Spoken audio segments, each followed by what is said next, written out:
E a Meta, TikTok e YouTube serão julgados nos Estados Unidos por denúncias de terem provocado vício com suas plataformas. O caso envolve uma jovem de 19 anos que alega ter desenvolvido dependência digital, depressão e pensamentos suicidas.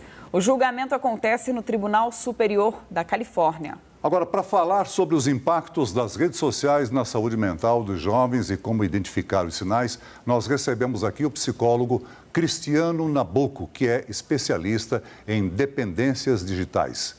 Cristiano, bem-vindo ao nosso jornal. Olá, Celso Marina, boa noite, espectadores. De fato, o que nós estamos vendo acontecer agora na França já é uma tendência que foi consolidada lá na Austrália, onde se compreendeu de que essa disponibilidade contínua, ela cria, obviamente, problemas de saúde mental, não apenas de cyberbullying, como exposição desmedida, mas um ponto que é muito importante.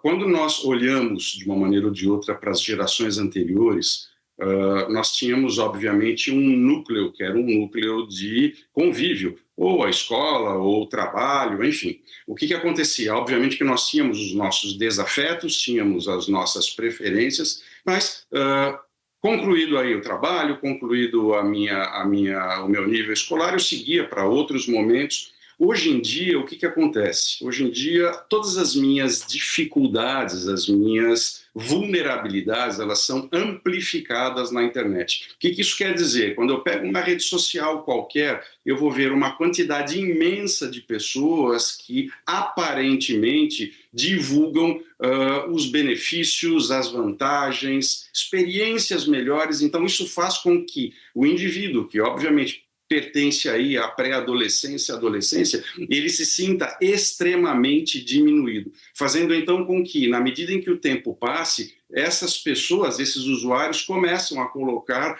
um pezinho no que a gente vai chamar aí dos transtornos ansiosos, de depressão, fazendo com que seja importantíssimo que as autoridades olhem. Para concluir a minha resposta, no início da pandemia saiu uma pesquisa muito grande no Reino Unido envolvendo 5 mil adolescentes. O que eles descobriram? Que mais de 50% destes sujeitos disseram que se sentiriam mais felizes se as redes sociais jamais tivessem sido criadas. Celso Marino.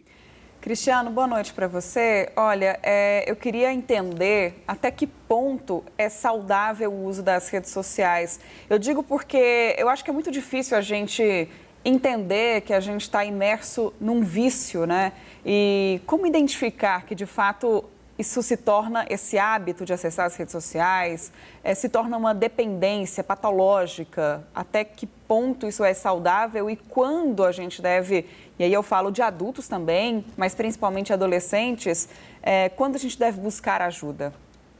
Marina, essa sua pergunta ela é extremamente importante porque, no fundo, se nós formos olhar de uma maneira muito simplista, nós iremos perceber que os usuários, sejam eles crianças, adultos ou até terceira idade, já desenvolveu uma relação, no mínimo, intensa com esses equipamentos. Vou só fazer um parênteses aqui. Existe uma determinada rede social que, quando ela lança o seu produto, alguns anos atrás, o presidente ele pronuncia a seguinte fala, abre aspas, somente Deus saberá o que as redes sociais farão com a cabeça dos nossos filhos. E ele complementa dizendo o seguinte, nós, da empresa, nos aproveitamos de uma vulnerabilidade psicológica, leia-se que é a necessidade de se sentir aceito, para poder fazer com que as pessoas passem mais tempo, fecha aspas. Então,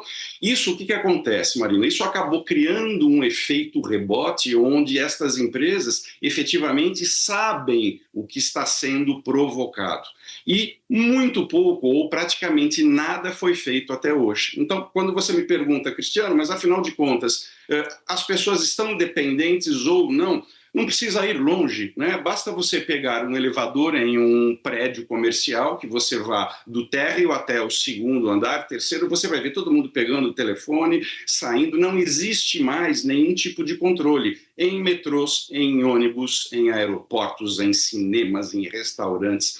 Isso se tornou tão comum que foi normalizado. É como se ter um telefone celular na mão fosse algo absolutamente comum e que, portanto, deveria ser aceitável. O grande ponto é que perdeu-se completamente o limiar do que seria um uso adequado, ou seja, eu vou usar para buscar informações, para fazer uma compra, para conhecer uma pessoa, para que eu fique conectado o tempo todo. Então, o que nós observamos é que estas empresas, essas grandes empresas do Vale do Silício, elas utilizaram, Marina, de recursos que são utilizados já naqueles famosos cassinos. Lembra do cassino? Você colocava uma moedinha lá, puxava a alavanca, ou seja, de tempos em tempos, a curtida que eu tenho de uma pessoa ou um comentário que eu tenho a respeito na minha timeline, na foto que eu coloco, ela ativa os circuitos dopaminérgicos do meu cérebro. O que isso quer dizer, Cristiano? É muito semelhante com o que a gente observa, por exemplo, na dependência química, na dependência de substâncias ilícitas, tanto que, Marina, os próprios chineses chamam a internet de uma heroína digital. Resumo da história, qual seria então a grande mensagem que eu deixo? Não entreguem esse telefone celular para uma criança antes de 8, 9 anos. Jamais, em tempo algum, porque nós estamos abrindo a porta de algo que pode ser extremamente negativo. Para concluir minha resposta, existe um livro que eu gosto muito, de um autor chamado Michel Demulger, e ele faz uma avaliação, ele é um francês, e ele faz uma avaliação que aponta o seguinte: crianças entre 0 e 2 anos que ficam apenas 50 minutos por dia, ou seja, nada, ao final dos 24 meses terão deixado de escutar, pasmem, 850 mil palavras. Por quê? Porque na medida em que eu tenho um recurso que me estimula, eu deixo de trocar com o meio ambiente. Então, se isso na primeira infância, lá atrás, já começa a criar problemas de lógica, de desenvolvimento da linguagem, isso acompanha a pré-adolescência, a adolescência, trazendo problemas muito significativos. E para concluir, piorados, infelizmente, pelo estímulo que nós tivemos por conta da pandemia, Marina. Cristiano, é claro que essas grandes empresas como a Meta, YouTube e TikTok, elas usam recursos viciantes como notificações, vídeos e contagem de curtidas como incentivadores do uso contínuo. Eu te pergunto o seguinte: a maioria dos países está estabelecendo um limite para jovens de 15, 16 anos. Por que essa idade? Porque o que acontece, Celso, na medida em que eu vou entrando nas redes sociais, que eu vou trocando, o que a gente vai ter aí? Vamos pensar de uma forma bem simples, né? Você, à medida em que você entra na adolescência, você tem seus hormônios altamente aí estimulados, você, de uma maneira ou de outra, vai trocar informações, você vai se relacionar com pessoas, e no meio deste universo, dessa mineração de dados, vamos chamar assim, você vai começar a se relacionar com alguém que seja da sua preferência. E o que isso quer dizer, Cristiano? É simples.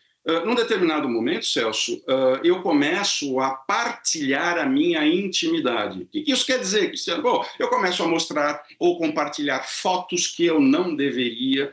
E o que acontece? Grande parte das vezes, a pessoa que está do lado de lá, necessariamente ela não é uma menina ou um menino, um adolescente, são adultos que se valem dessa imagem falsa que eles colocam exatamente para induzir com que essas pessoas compartilhem dados ou informações ou imagens que não deveriam.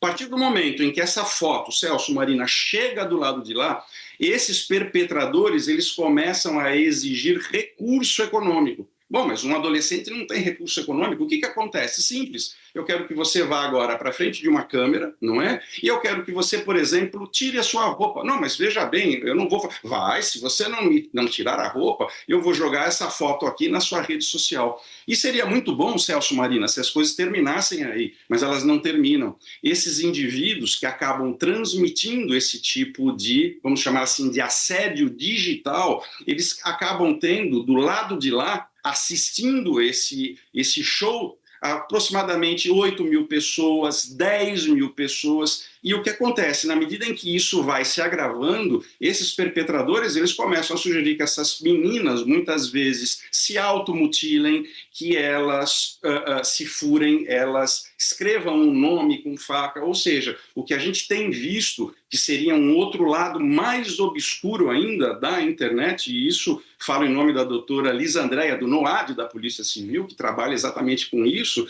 a quantidade de casos que são interrompidos ao longo da noite, porque o que acontece, Celso, Marina? Imagina que você tem aí 8, 9, 10 anos, você manda uma foto que você não deveria, o que acontece depois de 1 hora ou 2 horas que você está fazendo, passando por este assédio sexual virtual? Te sobra muito pouca coisa. Então, não é raro que as meninas que são vulneráveis nessa fase, elas terminem ao final desse show de horror tentando acabar com a própria vida, tentando dar um fim a todo aquele sofrimento.